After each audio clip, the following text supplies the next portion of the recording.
Bloodstained Ritual of the Night has been a long time going for fans of Metroidvania, Igavania, or any other Vania that you can imagine. The kickstarted back game has finally come out, and what we have here is, well, a Metroidvania game, for good and for ill. But, to wit, this is essentially yet a continuation of the what people have described as the quote-unquote Igavania style of Metroidvania. And there's a lot of confusion around all these terms. But if you are new watching this, Metroidvania design usually takes place in a 2D space as you see here, and focuses on the player fighting and battling through enemies in a somewhat non-linear environment. The key aspects of Metroidvania design is the fact that you pick up upgrades and abilities that enhance your way of getting around and basically changes how you play the game from beginning to middle to end. The quote-unquote Igavania aspects are the RPG styles that are put onto it. That is by the fact that your character gets gear, you can level up, you find new weapons, and stuff along those lines. But typically Metroidvania doesn't really have the RPG side of things. Probably one of the more recognizable examples would be stuff like Hollow Knight and Dead Cells.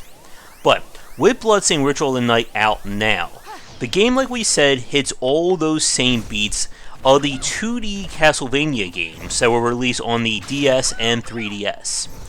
Your character here is basically exploring a giant castle, and if you're expecting a deep and well thought out story, there really isn't much. There's demons, you have a castle, go do your Metroidvania thing. And the game itself hits all the notes of the classic Konami games. It also features kind of refinements on some of the systems that were added in later on in the franchise. Like I think it was like Dawn of Sorrow, Order of Exia. I'm butchering those names as well. But your character here is able to take in shards or pieces of demons as she kills enemies, which in turn can be attached to her, as you can see right there. The shards belong to 5 classes or 5 categories, and you can only have one of each at any given time. They can be attack-oriented, defense, or be used to solve puzzles or get around. And many bosses will unlock shards, which are typically used to get you to a new area. But the game itself is, from a design standpoint, is very open in terms of allowing you to kind of play the game your way. Besides the 5 shards, there is a bevy of weapons to equip, from swords, knives, maces, spears, a blood umbrella, guns, and other weird weapons that will probably take some grinding and the game's crafting systems to make the most use out of. Now, crafting in the game comes in 2 kinds. You can use materials and weapons you find or buy to craft higher quality versions of them, with the game's many legendary or super weapons requiring a pretty extensive crafting list. You can also cook food using the ingredients you can find or buy, and food or the cooked meals heal you a lot more than potions, and you also get a permanent stat boost the first time you eat a new piece of food, which I guess is how it works in real life, right? But other than that, this plays very much like any other Metroidvania game that you've seen over the last 20 or so years. You'll be exploring this castle, many things will be out of your way or out of your reach the first time around, and it's going to be up to you to explore and get around. Now, with that said though, the game itself does feature secrets, such as additional bosses, and of course a very convoluted path to the game's true ending. But for what's here, like we said, there's nothing wrong in terms of this design. It has been tried and tested since the days of Super Metroid, Castlevania Symphony of the Night, and it still works. But if you were hoping for an iteration or evolving of these mechanics on top of the basic gameplay, Bloodstained doesn't go that far, and it is, unfortunately to me, somewhat of a disappointment. especially when it comes to some of its supplemental systems. But before we talk about that, we're going to do a quick shout out to our Patreon supporters and sponsors, and we'll be right back. And now for a quick thank you to our Patreon supporters and current Game Wisdom sponsors. If you would like to continue this discussion on game design, be sure to check out our Discord channel, linked down below. When it comes to Bloodstained Ritual of the Night, the side or supplemental systems are where the game definitely shows its age. And that is most specifically in the crafting and menus of the game, which both are, to be frank, just terrible systems to mess around with. The menus themselves don't make it very easy to find the information that you need. There's no way to set up an easy sort as well. Instead, you have to manually sort the list or do it automatically like that each and every time you go to the menu. There's a way to set up a shortcut to preserve your loadout, but you have to go 3 menus in each time you want to do it. For the crafting side, the annoyance is that the game requires you to collect all manner of materials and such, but it makes it very hard to quickly reference who has what and where you have to go for it. One of my favorite examples of this kind of thing was from Moonlighter, that allow you to mark down important items that would be part of crafting so you didn't throw them out or got rid of them. Here you have to constantly reference your crafting menu, the shop, as well as the bestiary in order to have any semblance of what items you're looking for. And if you forget the name of it while you're looking things up, you gotta repeat the process. As we said in the last part, the game can make heavy use of farming, and for people wanting 100% or to completely master the game, you are going to have to do this as well as to upgrade your shards. Shards can be upgraded here at the crafter to get a higher rank, which improves their functionality, and you can also improve their level by gathering copies of a shard as you play. And this can become a very big part of your play. With that said though, the system can get a bit cumbersome to use, especially when there are so many shards. Again, every enemy in the game will drop them.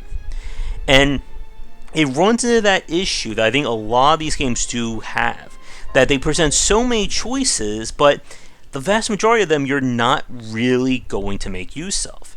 Again, you can only equip at any one time 5 shards. And for the majority of the enemies and the items that you're going to get, you're going to probably find a few that you like that support your build, and then never look at any of the other ones ever again. For my play, my favorite skill was the Poltergeist Welcome Company, which you've probably seen me use many times in this first look or this review. And once I got that skill and I liked what it was doing, I basically never took it off. And it worked from beginning to end for me.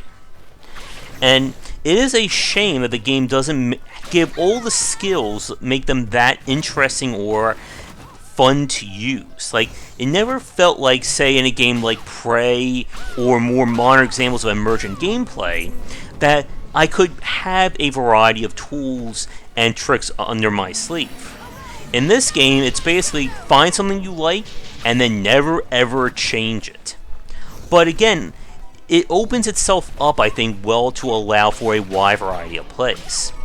In terms of difficulty, Bloodstained is a very odd duck in this regard. On one hand, the basic gameplay as you've seen so far is on the easy side. You should not be having huge trouble fighting a lot of enemies in this game. The bosses are all designed around very set and very easy to recognize patterns who will punish you immeasurably if you don't learn their patterns. The real problem that I have with the difficulty of Bloodstained is in the pacing and just general playthrough of it. The game makes several old school design sins in terms of progress, both for the normal way and even for the game's true ending, that were so asinine that I didn't even feel proud or happy or clever for solving them. I just felt frustrated, and I had to look up several solutions at least 3 times during my play, and the problem was that those 3 things I looked up were all on the game side for not properly explaining them and not on the player. To give you a, I guess, minor spoiler, I won't say specifics here, but because one event didn't trigger in the proper order, I lost the way to go. And that is just a very big no-no. Another point, there's one section in the game where you need to collect a specific enemy shard in order to make progress, but there are no hints, suggestions, or any idea that it exists in the game. In fact, I got stupidly lucky that the shard happened to drop, because if it didn't, I could have spent hours trying to figure out where I needed to go and why the game wasn't working. And then the third point was to get the final, or get the true ending, there is a twist at the game's not so final boss that you have to perform that is completely the antithesis of how you would play the game normally. And that, along with the menu and the UI design, are just very frustrating and very disappointing to see. Especially, again, given the pedigree of the design team around. That you would think they would have done more to iterate on these elements rather than just going back for old school's sake. Now, the final point that got a lot of mention or buzz while the game was coming out were the graphics. And you probably all saw that video that was put out to say that we improved the graphics, they're going to look all that better, and I don't think it came out as well. We were talking about this on our Discord and on one of our live streams, but Bloodstained has this almost like a expensively low quality look to it that we see from a lot of 2.5D style games these days. And the only comparison I can make would be look at games such as Hollow Knight or Dead Cells that have a very unique and unifying aesthetic to its graphics. I don't see that here. Character models look very doll-like, and they don't really stand out in terms of detail compared to its contemporary examples. And ultimately, I think that is what's going to hurt Bloodstained for a lot of people. That if you've played other Metroidvania-style games from Soul and Sanctuary, Hollow Knight, Dead Cells, or even just 2D-inspired games such as Cuphead, then Bloodstained feels like a trip 20 to 25 years in the past without much refinement. And that's the reason why I said at the beginning that this is a Metroidvania for good and for ill.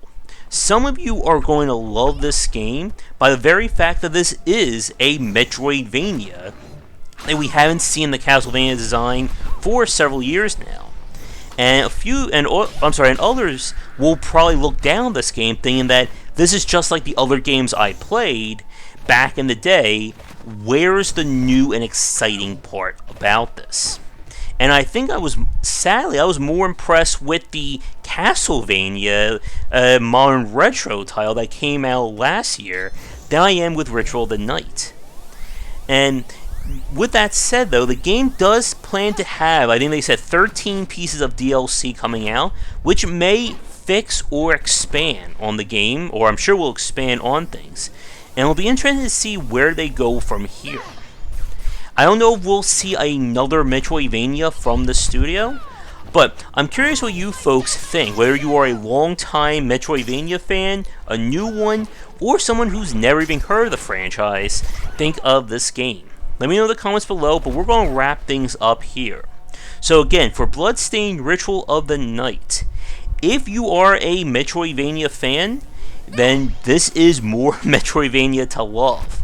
But if modern examples of the genre don't do it for you, then this one is not going to do you any favors either. But with that said, thank you so much for watching this video. Be sure to come back for daily discussions on game design here and on game wisdom, where we examine the art and science of games. Once again, this has been Bloodstained Ritual of the Night, and I will see you all next time. If you're looking for a book on design, my first title, 20 Essential Games to Study, is out now. It is available where most books are sold, and it comes in paper, hardcover, or digital copies. This is the perfect book for anyone interested in learning about game design, whether you are a student, enthusiast, or just a fan. Thanks for watching the video. If you enjoyed things, be sure to do all the liking and subscribing that the kids are doing these days. Check out our Discord channel link down below where we hang out and chat game design, and come back later tonight for our regular streamings. But that's it, and tune in for more great content here and on Game Wisdom, where we examine the art and science of games.